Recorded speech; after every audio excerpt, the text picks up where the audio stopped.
When Metroid Prime 4 is finally released, there will be grown adults playing it who were 9 when the announcement of the game was first made. It seems surreal that we must now start to consider a post Metroid Prime 4 world, but it is nearly upon us. However, before it reaches us, there is one more bit of unfinished business to consider: potential Metroid Prime 4 DLC. Downloadable content has become a standard for a great many Nintendo games over recent years, and in 2025 especially, they have leveraged the Nintendo Switch 2 editions to provide DLC for a good number of titles that either never received DLC or received their last DLC many years prior. We also saw a $20 upgrade to Donkey Kong Bonanza launch in September, making this the most recent game to receive an upgrade. On the other hand, not every game has received one, including just recently Kirby Air Riders, where we have confirmation that there will not be further support after launch. Perhaps most significantly, Metroid Dread received no paid DLC, although it did receive some extra modes a few months later as a bit of an uplift, rather reminiscent of the Pikmin 4 updates we've seen recently. In certain respects, Metroid Prime seems like an obvious one for DLC. DLC is generally lower cost to produce and sells only to the more hardcore players, but it appears to be very successful on series whose audience bases are, in significant part, hardcore players. Fire Emblem and Xenoblade in particular reliably have very extensive DLC support. Where games don't or only have slight DLC, there's often a reason. In the case of Zelda Tears of the Kingdom, while it did get a Nintendo Switch 2 edition eventually, it had no Breath of the Wild style expansion pass, almost certainly because Nintendo were hurrying the team onto their next gen entry. In the case of Metroid Dread, this marked the original Switch transitioning into the second half of its life, and almost all of those games of a significant size that followed didn't have immediate DLC either. Kirby and the Forgotten Land, Pikmin 4, Zelda Tears of the Kingdom, though they all eventually received something, did not have anything in the months after launch. Of course, Metroid Dread did have some kind of small updates in the months that followed release, but we'll get to that later. Now, there may be a logic to Nintendo deciding that they just want Retro Studios to move on.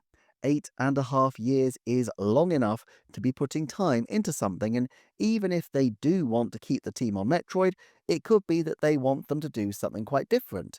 Perhaps they leverage the development work from Metroid Prime 4 to build a Metroid Prime 2 remastered game, or maybe they cannibalize the content from Metroid Prime 4 to do something else in the same world, such as a multiplayer spin-off. However, the fact is, even if this is something they have in mind, it's difficult to imagine that Nintendo would turn down the opportunity to upsell the hardcore Metroid Prime 4 fanbase on new content while they're putting such a big focus on the game.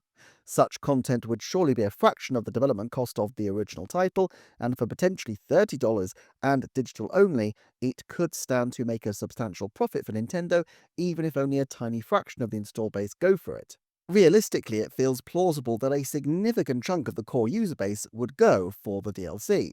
Also, the DLC has a chance to sell through the entire Switch 2 console generation, which, if the Switch is anything to go by, could be a very considerable period indeed. Donkey Kong Bonanza's DLC being so close to the game's launch shows that Nintendo appears to be using DLC, to some extent at least, to defray development costs without putting all of these right onto the sticker price of the games up front. And while this at the time was met with some skepticism with regard to Donkey Kong, I don't necessarily see Metroid Prime 4 fans being quite as bothered if the content is decent, given what a spectacular wait it has been for a new Metroid Prime title. On the other hand, it's apparent that Metroid Prime 4 has already been far longer in development than Nintendo had hoped, and it seems plausible that the title was designed to release earlier this year. Apart from speculation from connected individuals, the fact that it's releasing in December, when it was confirmed originally just for 2025 so long ago, suggests that it's been tied to make the year of launch. Retro is a very different beast from Intelligent Systems, Monolith Soft, Game Freak, or any other regular purveyors of DLC on their main franchises. These companies have a very regular development cadence, and indeed, they're all external to Nintendo, with the exception of Monolith Soft, which only became wholly owned by Nintendo last year, albeit with Nintendo owning the vast majority of the shares for a long time. Smaller development groups rely on DLC to amortize development costs and to try to provide more regular income for themselves between games. Retro is a completely different situation. It's a prestige studio wholly owned by Nintendo, and while, yes, Nintendo want their money's worth, meeting a particular cadence in a fixed window is not necessarily a priority for Nintendo, who can afford to look at things in a much broader window. Put the case that Metroid Prime 4 does numbers so low, the Mariana Trench winces. I'm not saying it will, but let's explore the thought experiment. In this case, throwing DLC after a game that's not selling would be just throwing good money after bad. However, any ideas for Metroid Prime 4 DLC might not be entirely lost. 15 years hence, in the middle of the next console's life, Nintendo might like to try their luck again with the Metroid Prime franchise in a lower key way. They can stick some DLC on, upgrade the graphics still further, add some new feature, and shove it out of the door as Metroid Prime 4 Nintendo Switch 3 Edition or whatever it might be.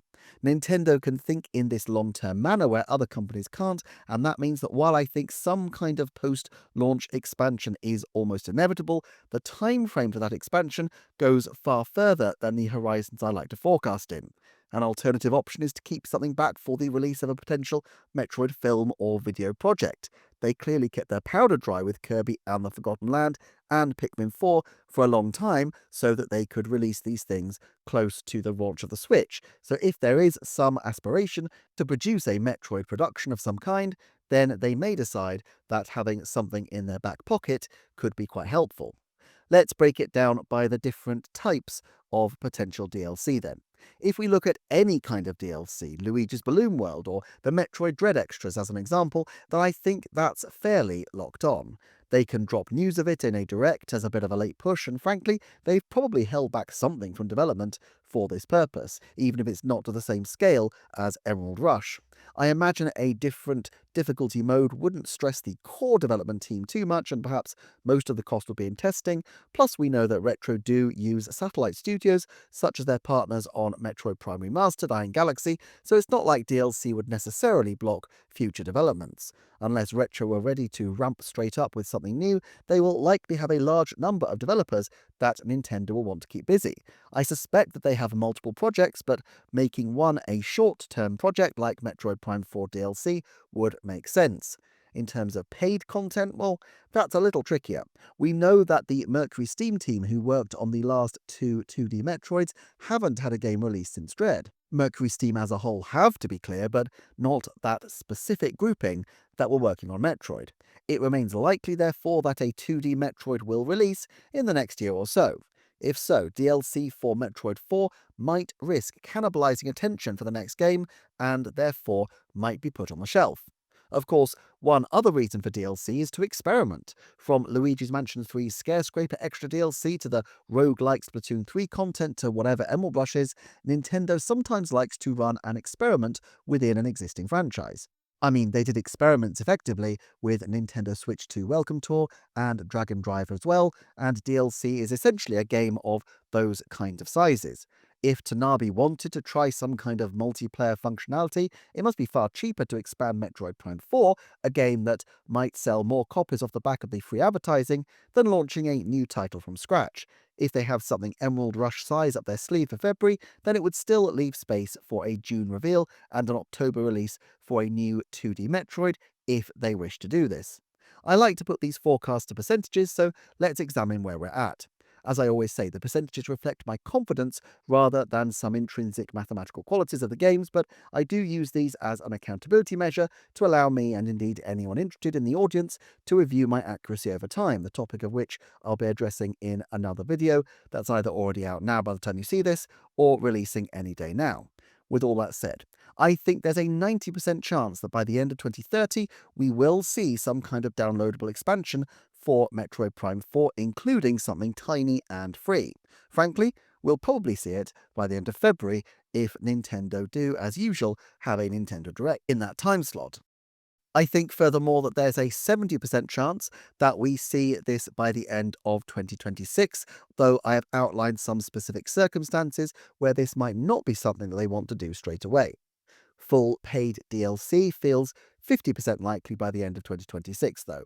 I could see it really going either way, although I'd probably lean towards paid content sooner as their primary strategy out of any of the possible options. I also think there's a 30% chance we get a multiplayer DLC of some description. I think this is an avenue that Nintendo will want to explore, but this might not be the best time to do it. Then again, it might be a rare time when they're free to experiment, having a major new crowd-pleasing game on the market, and therefore the potential to try some different things. On a separate point, and only because I don't have another video to put this in, I think there's a 50% chance we see an Ask the Developer interview for Metroid Prime 4 before the game releases. All the ones since they launched the series in 2021 have been Japanese, but it's a major first-party game, and the development team has been high profile, so I suspect we probably will see an interview, but I also think there's enough doubt that I can't quite put it into the 70% category, and so I'm going to stick to giving it even odds. The question is how many people from Retro we see interviewed, or whether it's just Tanabe and perhaps Tabata, which would be a little bit disappointing. Of course, even if there is DLC, this will be only one aspect of where Retro Studios goes next.